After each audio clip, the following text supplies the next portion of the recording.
इस वीडियो में हम लोग डीएनए रिप्लिकेशन सेमी कंजर्वेटिव होता है उसको प्रूव करने वाले जो प्रयोग हैं मिशेल्सन एंड स्टाल के, जो 1958 में परफॉर्म किए गए, उसके बारे में हम लोग अध्ययन करेंगे। हम लोग जैसे जानते हैं डीएनए जो है आपका, यह डीएनए है, डीएनए होता है आपका। इसको जैसे पहले देखिए आप लोग, ये डीएनए है 5 prime to 3 prime, 5 prime to 3 prime, जैसे ATCG है और TAGC, इस तरह से मान लीजिए हाइड्रोजन बॉन्डिंग है। ये पेरेंट डीएनए है, पेरेंट डीएनए है, ठीक है। तो आज जैसे हमको मालूम हो गया कि जैसे जब रिप्लिकेशन होता है डीएनए का तो ये खुल जाता है 5 प्राइम 3 प्राइम, ये आपका ओपन हो जाएगा, ठीक है, ये 3 प्राइम टू 5 प्राइम, और ये आपका क्या है TAGC हाइपोथेटिकल नंबर आ रहा है। अब ये 2 स्ट्रैंड खुल गए, इस पर आपका डीएनए पॉलीमरेज आएगा, कौन, डीएनए पॉलीमरेज, और यहाँ पे आपका G है तो C जुड़ेगा, C है तो G, नया न्यूक्लियोटाइड जैसे डीऑक्सी एडेनोसिन ट्राइफॉस्फेट, ये न्यूक्लियोटाइड पूल है, deoxy thymidine triphosphate, deoxy CTP, deoxy आपका TTP GTP। इस न्यूक्लियोटाइड पूल से इस न्यूक्लियोटाइड को लेकर किस तरह से जुड़ेगा, यहाँ पे A, यहाँ पे T, इस तरह से आपका क्या है 5 प्राइम, ये 3 प्राइम, इसमें हाइड्रोजन बॉन्ड हो जाएगा, और फिर इसमें भी यहाँ ATCG, इस तरह से आपका ये जुड़ गया। एक डीएनए से कितने, एक डीएनए था, यहाँ कितने हो गए 2 डीएनए, और जब 2 डीएनए बना, ये क्या था, पैरेंट स्ट्रैंड है, ठीक है, इसमें भी ये क्या है पैरेंट स्ट्रैंड, लेकिन ये क्या है, यहाँ पे देखिए यह न्यू स्ट्रैंड है, ये क्या है न्यू स्ट्रैंड, नया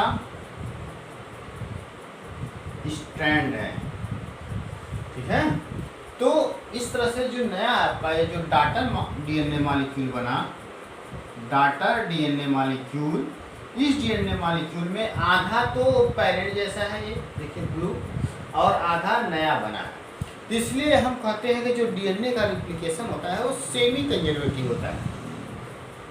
डीएनए रिप्लिकेशन, डीएनए रिप्लिकेशन कैसा होता है, डीएनए का रिप्लिकेशन जो होता है वह सेमी कंजर्वेटिव, सेमी कंजर्वेटिव होता है। सेमी कंजर्वेटिव मीन्स अर्ध संरक्षित, मतलब क्या हुआ, आधा पेरेंट जैसा है और आधा नया बना है, तो अर्ध संरक्षित होता है। इसको प्रूव करने के लिए, जैसे क्योंकि पहले कुछ साइंटिस्ट मानते थे कि ये कंजर्वेटिव होता है, डीएनए का रिप्लिकेशन कैसा होता है, कंजर्वेटिव। कंजर्वेटिव का मतलब क्या होगा आपका, ये पूरा आपका इस तरह से रहेगा और एक इस तरह से न्यू बन जाएगा, ये कंजर्वेटिव है, एकदम पेरेंट जैसा है, और ये न्यू हो गया, और ये पेरेंट जैसा है, ठीक। तो कहा कंजर्वेटिव होता है, लेकिन ये आपका एक्सपेरिमेंट जैसा में प्रूफ नहीं हुआ। एक्सपेरिमेंटली प्रूफ हुआ कि डीएनए का रिप्लिकेशन कैसा होता है, सेमी कंजर्वेटिव होता है। इसको प्रूव करने वाले साइंटिस्ट जैसे कौन कौन थे, इसको प्रूव करने वाले साइंटिस्ट जैसे मिशेल्सन एंड स्टाल ने 1958 में प्रूव किया कि डीएनए का रिप्लिकेशन कैसा होता है, सेमी कंजर्वेटिव्स होता है। डीएनए का रिप्लिकेशन सेमी कंजर्वेटिव्स होता है। और भी जैसे क्वेश्चन जैसे नीट इन सब में पूछा जाता है सब क्वेश्चन, और भी क्वेश्चन जैसे हैं आपके, ये एक और साइंटिस्ट था टेलर, टेलर एंड उसके को वर्कर जो थे उन लोगों ने क्या किया कि इसी ईयर में 1958 में उसका जैसे आपका क्या है, इसका एक्सपेरिमेंटल मटेरियल आपका क्या था, ई कोलाई, इस्ट्रिसिया कोलाई था, ठीक है। और इन्होंने अमोनियम क्लोराइड लिया था N15 हैवी आपका डेंसिटी वाला, ठीक। और सीसियम क्लोराइड इनका आपका सोल्यूशन लिया, मतलब इस्ट्रिसिया कोलाई लिया, अमोनियम क्लोराइड लिया जो N15 था, और सीसियम क्लोराइड इनका एक्सपेरिमेंटल मटेरियल था मेसेल्सन एंड स्टाल का। लेकिन टेलर एंड को वर्कर जो थे, टेलर एंड को वर्कर थे, इनका क्या था आपका, इन्होंने आपका फेसिया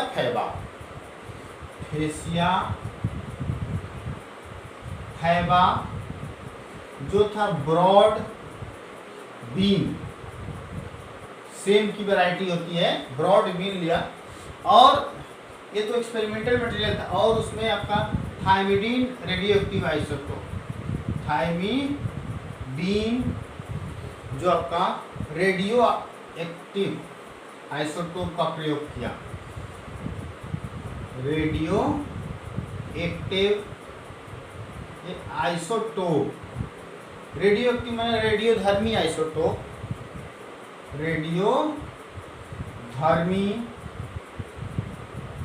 आइसोटोप का प्रयोग किया इसने, किसने, टेलर एंड को वर्कर ने, और प्रूव कर दिया कि डीएनए का रिप्लिकेशन सेमी कंजर्वेटिव होता है। पूरे गुणसूत्र का ही रिप्लिकेशन की स्टडी किया, जैसे डीएनए का रिप्लिकेशन सेमी कंजर्वेटिव होता है उसी तरह से गुणसूत्र का भी होता है। उसी की बेसिस पे इन दोनों साइंटिस्ट ने अलग अलग एक्सपेरिमेंट करके यह बताया कि डीएनए का रिप्लिकेशन सेमी कंजर्वेटिव होता है। तो हमारे एनसीईआरटी बुक्स में यही एक एग्जाम्पल दिया है, मेसेल्सन एंड स्टाल, उसी को हम लोग देखते हैं। देखिए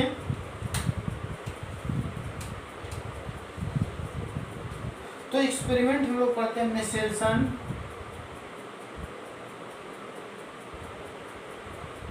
एंड स्टाल।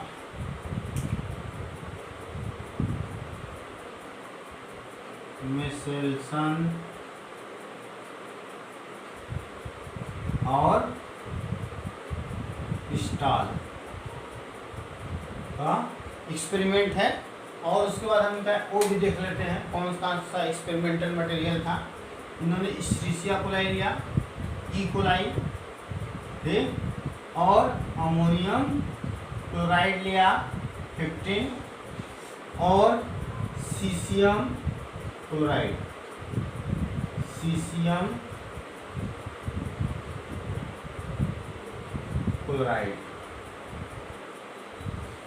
क्लोराइड लिया, हाँ। फिर ये अमोनियम क्लोराइड है, ये इस्ट्रिसिया कोलाई है। इन्होंने क्या किया आपका कि पहले ई कोलाई लिया, आपका क्या किया, ई कोलाई, जैसे इस्ट्रिसिया कोलाई बैक्टीरिया लिया, जिसमें आपका जानते हैं नॉर्मली जो डीएनए था इसमें उसका क्या था, सब बड़ा बनाते हैं हम लोग, ये है इस्ट्रिसिया कोलाई। इसका जो डीएनए लिया उसने वो N14 होता है, नॉर्मली देखेंगे 7N14 होता है उसका एटॉमिक वेट, एटॉमिक आपका नंबर है, ठीक है। तो ये सब आपका क्या होता है कि 14 होता है नॉर्मली, ये 14 लिया और उसको कई जनरेशन तक एक ऐसे मीडियम में ग्रो कराया, कहाँ ग्रो कराया, एक ऐसे मीडियम में ग्रो कराया, N14 थे, N14, जिसमें हम इसको दे क्या रहे थे, NH4Cl15, क्या दिए, N15 दिए, जबकि ये था क्या 14, कई जनरेशन तक, हाँ, कई जनरेशन तक मेनी जनरेशन कई पीढ़ी तक उसको क्या दिए, NH4Cl खिलाए खूब कई पीढ़ियों तक, ठीक है। जिससे क्या होगा आपका कि उसमें जितने भी इकोलाई हैं उसके पूरे DNA क्या हो जाएंगे तब, इसमें N15 हो गए, क्या हो गए, N15 हो, कई जनरेशन ग्रो कराने के बाद NH4Cl। N14 और याद रखिएगा आइसोटोप्स नहीं है, इसे N14 और जो रेट से हम यूज करेंगे N15, ये आइसोटोप ना हो कि ये हैवी डेंसिटी का है, हैवी डेंसिटी है, जबकि इसको हम पढ़ेंगे लाइट डेंसिटी, ये माने हल्का है। और ये इस तरह से क्योंकि डेंसिटी ट्यूब जो सेंट्रीफ्यूगेशन ट्यूब होगा इसमें थोड़ा सा डेंसिटी ज़्यादा होने से नीचे बैठेगा और ये थोड़ा सा ऊपर जाएगा, तो जिससे हमको एक क्लियर हो जाएगा कि कौन लाइट चेन है कौन हैवी चेन है। देखिए तो उसने फिर क्या किया कि सेंट्रीफ्यूज किया, डेंसोप का सेंट्रीफ्यूगेशन किया आपका ट्यूब में, तो उसने पाया कि आपका इसमें लिया पहले क्या, सीशियम क्लोराइड, सीशियम क्लोराइड लिया सॉल्यूशन, और इसमें से इसका DNA इस इस्ट्रिशिया कोलाई से जो N15 DNA है उसको आइसोलेट करके इस टेस्ट ट्यूब में सेंट्रीफ्यूज किया, जिससे वो क्या किया आपका यहाँ पे आकर इसका एक बैंड बना इस तरह से, ये N15 ये हैवी डेंसिटी का बैंड बना, यहाँ पे एक बैंड बना हैवी डेंसिटी का उसमें। फिर उसने क्या किया कि इसको ये जो है इसको ला करके इसमें ग्रो कराया, इसको ग्रो कराया N14 है, जो इस्ट्रिशिया कोलाई था, कौन इस्ट्रिशिया कोलाई था इसमें N14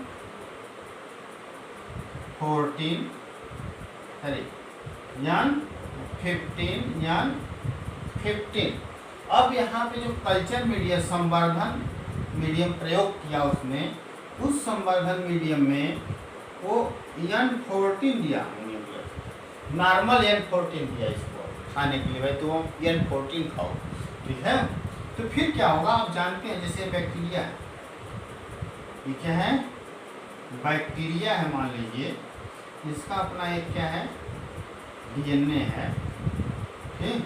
तो अगर हम इसको क्या करें, डिवीजन करेगा, ये कितने मिनट में करेगा, 20 मिनट में ये डिवीजन कर देता है बैक्टीरिया, ठीक। तो अगर ये जब डिवीजन करेगा तो अगर हम इसको N15 दिए रहेंगे तो ये इस पर भी नया DNA बनाएगा, इस पर भी इस तरह से, और ये सेल भी 2 में डिवाइड जाएगी इस तरह से, 20 मिनट में डिवाइड कर जाएगा इस तरह से।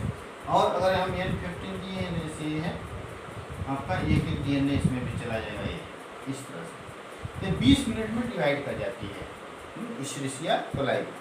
तो उसने क्या किया आपका कि इस N15 वाले ई कोलाई को N14 अमोनियम क्लोराइड का वो खिलाया, ठीक है, मैंने उसको कल्चर में दिया उसने। फिर उसने क्या किया कि अलग अलग इंटरवल पे, जैसे कितने पे, 20 मिनट, आफ्टर 20 मिनट, 20 मिनट के बाद उससे ई कोलाई को आइसोलेट किया और इस ई कोलाई से DNA को लिया। DNA को लेने के बाद उसने 20 मिनट बाद, 40 मिनट बाद, आफ्टर 40 मिनट, 40 मिनट बाद, ठीक है। फिर उसी तरह से आपका क्या है, 40 मिनट बाद, 80 मिनट बाद, ले 60 मिनट बाद, फिर लेकर के उसको क्या किया, सेंट्रीफ्यूज किया उसने। ये सेंट्रीफ्यूज किया, जिससे मान लीजिए क्या है, यहाँ N15 है, तो मैं इसको अगर DNA के रूप में दिखाऊं, ये इस तरह से लिखेगा N15। तो जब सेंट्रीफ्यूज किया उसने तो ये सेंट्रीफ्यूज करने के बाद इससे जो O बना आपका, ये सीशियम क्लोराइड है, सीशियम क्लोराइड है, इसमें एक बैंड बना, इंटरमीडिएट बैंड, इसमें ये इंटरमीडिएट बैंड बना है, इसमें इंटरमीडिएट मध्य का एक बैंड बना, इसमें इंटरमीडिएट बैंड।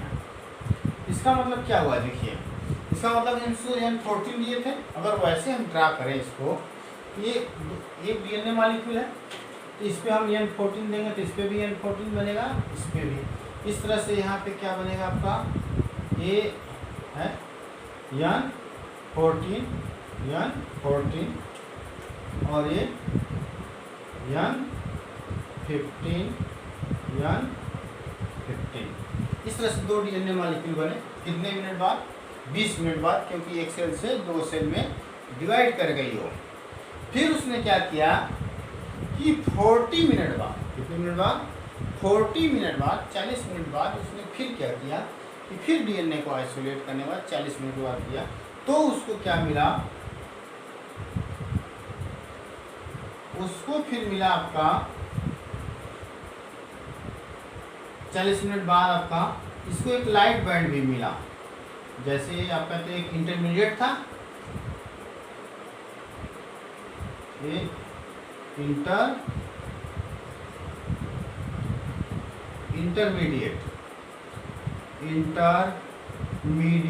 बैंड मिला। क्या मिला है? इंटरमीडिएट बैंड मिला। लेकिन यहीं पे एक और इसको लाइट बैंड भी मिला, लाइट बैंड, एक लाइट बैंड भी मिला, मतलब हल्का। ऐसा क्यों हुआ? क्योंकि जब जैसे क्या है, पहले तो 20 मिनट बाद होंगे, जब अगले 20 मिनट में क्या होगा, फिर जब इसमें आपका रेप्लिकेशन होगा तो उसको हम N क्या खिला रहे हैं? 14। तो क्या होगा आपका, ये N14 है, चलिए N14 है, इस पे N14 ही नया बनेगा डीएनए, ये N14 हो गया। फिर आपका दूसरा N15 है, इस पे भी N14 बनेगा, क्योंकि हम उसको क्या खिला रहे हैं? N14। तो 14 और इस पे ये 15, N15। अब इस डीएनए पे ये N14 है, N14 हो जाएगा, क्योंकि इस पे N14 ही बनेगा, N14 ठीक। फिर आपका इस पे आइए, रेड है ये आपका एक, और इसको खिला के आ रहे हैं N14, ये N14 होगा, तो 14 और 15। तो क्या दिख रहा है आपको? ये हाइब्रिड है H, ये हाइब्रिड है H, जबकि ये लाइट है, ये क्या है? लाइट है, ठीक। तो इस तरह से ये लाइट बैंड भी मिला इस पे, ये क्या मिले? लाइट, और ये हाइब्रिड या तो इंटरमीडिएट बना, ये हाइब्रिड। ये यहाँ पे आपका हाइब्री नहीं मिला, हाइब्री आपका यहीं पे मिला था, ठीक है। ये इंटरमीडिएट को भी हम क्या बोलते हैं? हाइब्रिड। इस तरह से मेसेसन एंड स्टाल ने एक्सपेरिमेंटली प्रूव कर दिया कि डीएनए का रेप्लिकेशन सेमी कंजर्वेटिव होता है। एक एनसीईआरटी में क्वेश्चन दिया हुआ है कि जैसे ऐसे क्वेश्चन बहुत ज़्यादा पूछे जाते हैं इसमें से, जैसे अगर मान लीजिए ये 80 मिनट बाद कितने इसमें लाइट कितने होंगे, कितने हाइब्रिड होंगे, या तो हम कहते हैं कितने लाइट होंगे 80 मिनट बाद। अगर 40 मिनट था, फिर अभी क्या होगा? 60 मिनट बाद होगा इसमें। हाँ, अगर हम कह दें कि ये है, ये कंडीशन है आपका, ये क्या है? ये लाइट है, ठीक, और ये आपका ये हाइब्रिड है, ठीक, और फिर ये लाइट है, फिर हाइब्रिड है। ये क्या है? हाइब्रिड है। कितने मिनट बाद है? 40 मिनट बाद है। तो अगर हम इसको क्या करें, फिर अब ये 60 मिनट का बाद पहले देखें, 60 मिनट बाद, तो 60 मिनट बाद पहले करना होगा इसको, तो क्या होगा, इससे 2 बनेंगे और इसको कहाँ बरोबर आ रहे हैं, यानी 14 में, इससे 2 होंगे, ये दोनों क्या होंगे आपका लाइट, इससे भी होंगे 2, ठीक, ये लाइट होगा, ये इससे बनेगा 2, इस पे ये क्या होगा हाइब्रिड। अब अगर हम इस पे आए, ये इस पे क्या होगा आपका, ये दोनों लाइट होंगे, ठीक, और इस पे आइए, इस पे लाइट होगा और ये इस पे क्या होगा हाइब्रिड, ठीक है। ये 60 मिनट के बाद इससे अगर होगा तो, ठीक। उसके बाद अगर हम क्या है 80 मिनट में देखें, नेक्स्ट में 80 मिनट में तो क्या होगा, 80 मिनट में जैसे इससे भी आप देखिए, इससे क्या होगा लाइट, इससे भी क्या होगा लाइट, ये भी क्या है ये लाइट, इससे भी क्या बनेगा लाइट, क्योंकि यानी 14 देंगे, फिर इससे भी लाइट, ये भी लाइट होगा, ठीक है। अब आइए इसका, इससे आपका क्या होगा, एक लाइट बनेगा और इस पे जो रेड है ये हाइब्रिड बनेगा, क्या होगा हाइब्रिड 16 बनेंगे। फिर इससे आइए, इस पे देखेंगे ये दोनों लाइट, क्या होगा लाइट, इससे भी लाइट बनेंगे और फिर इससे भी क्या होगा आपका ये लाइट होगा ना, इस पे और इस पे भी। और आइए 80 मिनट बाद इधर भी ये कम होगा, ये भी लाइट बनेगा, ठीक। अब इससे आएंगे आप, इससे तो एक लाइट बनेगा और एक हाइब्रिड, क्या बनेगा हाइब्रिड, एक हाइब्रिड यहाँ बना, एक हाइब्रिड यहाँ बना और सब लाइट बनेगा, ठीक है। तो ये 16 मॉलिक्यूल होगा, 1 2 3 4 5 6 7 8 9 10 11, हाँ 12 13, आपका ये कितने हैं 1 2 3 4 5 6 7 8 16 हो गए, हाँ यहाँ नीचे 1 2 3 4 5 6 7 8 9 10 11 12 13 14 15 16, तो 16 में आपका देखा जाए 14 लाइट हैं और 2 क्या हैं हाइब्रिड स्टैंड है, लाइट और हाइब्रिड इंटरमीडिएट स्टेज है। इस तरह से 40 डीएनए मॉलिक्यूल लाइट के हैं, 2 हाइब्रिड के हैं। ये आपका एक रेशियो आता है, एनसीईआरटी में भी प्रॉब्लम दिया हुआ, ऐसे प्रॉब्लम्स पूछे जाते हैं आपके एग्जाम में सब में, तो इसको अपना पूरा अच्छे से कर लीजिए। अब आगे वाले वीडियो में हम लोग डीएनए रेप्लिकेशन का डिटेल पढ़ेंगे। ओके।